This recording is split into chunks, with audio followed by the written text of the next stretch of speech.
அந்தமான் பயணத்துல இப்ப நம்ம எங்க இருக்கோம் அப்படின்னு பாத்தீங்கன்னா லைம் ஸ்டோன் கேவ்ல தான் இருக்கும். இந்த லைம் ஸ்டோன் கேவ்ல பல அதிசயங்களும் இருக்கு, பல ஆச்சரியப்படுற விஷயங்களும் இருக்கு. ஏன்னா அதுல பல்வேறு கேவ்கள் இருக்கு, பல்வேறு குகைகள் இருக்கு. இதுல பாத்தீங்கன்னா இது ஒரு வித பவளப்பாறை செடிமெண்டேஷன் கலந்த ஒரு கேவ்.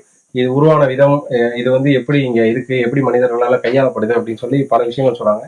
இது வந்து ஒரு காலகட்டத்துல கடலுக்கு கீழே இருந்த ராக்ஸ் அப்படிங்கிறாங்க. அதாவது ஒரு குன்று பகுதியா கடல் கீழே இருந்தது. அப்புறம் கடல் உள்வாங்கவும் நீர்பரப்பு கீழே இறங்கும் இது மேல வந்ததாகவும் சொல்றாங்க. இது மட்டும் இல்லாம இதுல மெடிசன்ஸ் எடுக்கிறதுக்கு இது பயன்படுது. இது இல்லாம இந்த இடங்கள்ல இருக்கக்கூடிய மரங்கள்லயும் மெடிசன்ஸ் எடுக்கிறாங்க அப்படின்னு. ஆனா இதுல மிக முக்கியமான விஷயம் என்ன அப்படின்னு பாத்தீங்கன்னா, இது வந்து ஒரு கவர்மெண்ட் ப்ராஜெக்டாவோ இல்லைன்னா வந்து இன்னும் ஒரு பிசினஸ் ஏரியாவோ மாறப்படாத ஒரு இடம்.